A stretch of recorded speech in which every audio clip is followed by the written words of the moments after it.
حضرت فاروق اعظم کے ہاتھ میں تلوار تھی، گھر سے نکلے، کہنے لگے آج میں اس محمد کا خاتمہ کر دوں گا معاذ اللہ۔ اس نے گھر گھر فساد پیدا کر دیا تلوار لے کے۔ ابو جہل نے نا غصہ دلایا، کہنے لگا مکے میں کوئی سورما نہیں بچا جو مصطفیٰ کو قتل کر دے معاذ اللہ، 100 سون کھوٹ ملیں گے۔ جناب عمر کہتے ہیں تلوار پکڑی، اور یہ سویر کی بات ہے، ابھی رات کو نبی پاک کعبے کا غلاف پکڑ کے کہہ رہے تھے اللہم اعز الاسلام باسلام عمر ابن خطاب، یا اللہ اسلام کو عزت دے دے، عمر کو کلمے کی توفیق دے دے۔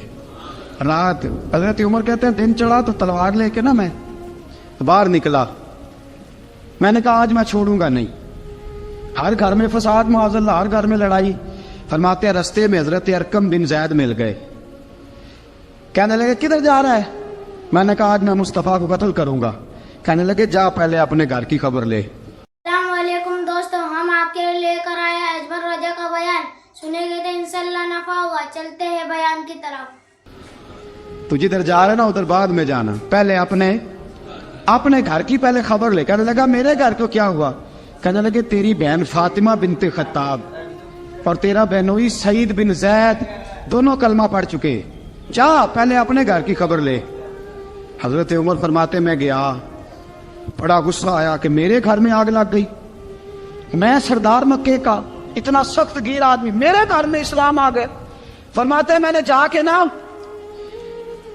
اپنی بہن کے گھر کی طرف رخ کیا، دروازے پہ پہنچا تو میں نے سنا اندر سے آواز آ رہی ہے، قرآن پڑھنے کی آواز آ رہی، قرآن پڑھنے کی۔ فرماتے میں نے دروازے پہ دستک دی، اندر سے آواز آئی کون ہے دروازے پہ؟ میں نے کہا عمر ابن خطاب۔ فرماتے ہیں کہ میرے بہنوئی نے کہا کہ فاطمہ تیرا بھائی بڑا سخت ہے۔ فرماتے ہیں میری بہن نے جلدی سے قرآن کے صفحے لپیٹ کے اوپر رکھ دیے، میرے بھائی جو تھے وہ میرے بہنوئی ایک دروازے کے پیچھے چھپ گئے۔ فرماتے ہیں میری بہن سامنے کھڑی ہے، پیار بھی بڑا تھا، میں نے جاتے ہی کہا کیا کر رہی تھی؟ توجہ ہے آپ کی؟ غلامان محمد جان دینے سے نہیں ڈرتے، یہ سر کٹ جائے یا رہ جائے کچھ پرواہ نہیں کرتے۔ ہمیں لگے کیا کر رہی تھی؟ حضرت فاطمہ خاموش ہے۔ عمر کہتا ہے میں نے ڈانٹ کے، بولتی کیوں نہیں، کیا کر رہی تھی؟ میں نے کہا قرآن پڑھ رہی تھی، قرآن پڑھ رہی تھی۔ کہا تجھے پتا نہیں، تجھے میرا پتا نہیں؟ فرمایا سارا ہی پتا ہے۔ کہا تو جانتی نہیں لات و منات کو برا کہتے ہیں؟ فرمایا وہ بعد کی باتیں تھی، وہ جاننے نہ جاننے کی باتیں۔ دوستو توجہ، حضرت عمر ابن خطاب فرماتے ہیں کہ بہن اس جلال، اس روب، اس اعتماد سے بولتی تھی کہ میں نے ایک تھپڑ مارا بہن کے منہ پہ، میری بہن ادھر جا کے گری۔ فرماتے ہیں کپڑے جھاڑ کے کھڑی ہوئی، کہنے لگی عمر ایک تھپڑ نہیں تو 1000 مار، تو 1000 مار، لیکن یہ امید نہ رکھنا کہ میں قرآن چھوڑ جاؤں گی، یہ امید نہ رکھنا میں قرآن چھوڑ جاؤں گی۔ فرماتے ہیں کہ میرے ہاتھ میں تلوار تھی، میں نے دستے کی طرف سے نا، دستے کی سائڈ سے تلوار بہن کو ماری زور زور سے، سر سے خون نکل آیا۔ فرمایا میں اپنے بہنوئی کی بڑی عزت کرتا تھا، میرا بہنوئی پردے سے نکلا بیوی کو بچانے، میں نے زور زور سے 2 تلوار کی پشتیں اس کے سر پہ بھی ماری، خون نکلا، پھر میری بہن آگے ہوئی، پھر مارا۔ واقعی جب خون نکلا نا بہن کا تو میری بہن نے اپنا خون اپنے ہاتھ پہ لگا کے کہا عمر جس ماں باپ کا خون تیری رگوں میں ہے اس کا میری رگوں میں بھی ہے، اسی کا خون میری رگوں میں بھی ہے۔ فرمایا عمر جس باپ کی پشت سے تو ہے میں بھی اسی باپ کی پشت سے ہوں، جس ماں کی چھاتیوں سے دودھ تو نے پیا ہے میں نے بھی اسی ماں کی چھاتیوں سے دودھ۔ توجہ ہے آپ کی؟ میری بات سمجھ میں آ رہی ہے؟ سنیں بات، رسول اکرم صلی اللہ تعالی علیہ وسلم نے فرمایا، حضرت عمر رضی اللہ تعالیٰ عنہ فرماتے ہیں نبی پاک پہ نازل قرآن سنا تو جب میری بہن نے اس سے جلال کے ساتھ بات کی نا کہ عمر میں بھی اسی باپ کی بیٹی ہوں، میں بھی اسی ماں کی بیٹی ہوں، میں بھی اسی قبیلے کی ہوں، خبردار تو ترشرو ہو کے گالی 1000 دے، یہ وہ نشہ نہیں جسے ترشی اتار دے۔ فرمایا تو چارہ کر، ٹیل لگا، لیکن تو مجھے اسلام سے ہٹا سکتا؟ حضرت عمر فرماتے ہیں بہن کا جلال دیکھا تو میں ٹھنڈا ہو گیا، بہن کا جلال دیکھا تو میں نے کہا اچھا مجھے دکھاؤ کیا پڑھ رہی تھی، مجھے دکھاؤ ذرا کیا پڑھ رہی تھی۔ فرماتے ہیں میری بہن کہنے لگی تو کافر ہے، انما المشرکون نجس، جا پہلے وضو کر کے آ، جا غسل کر کے آ۔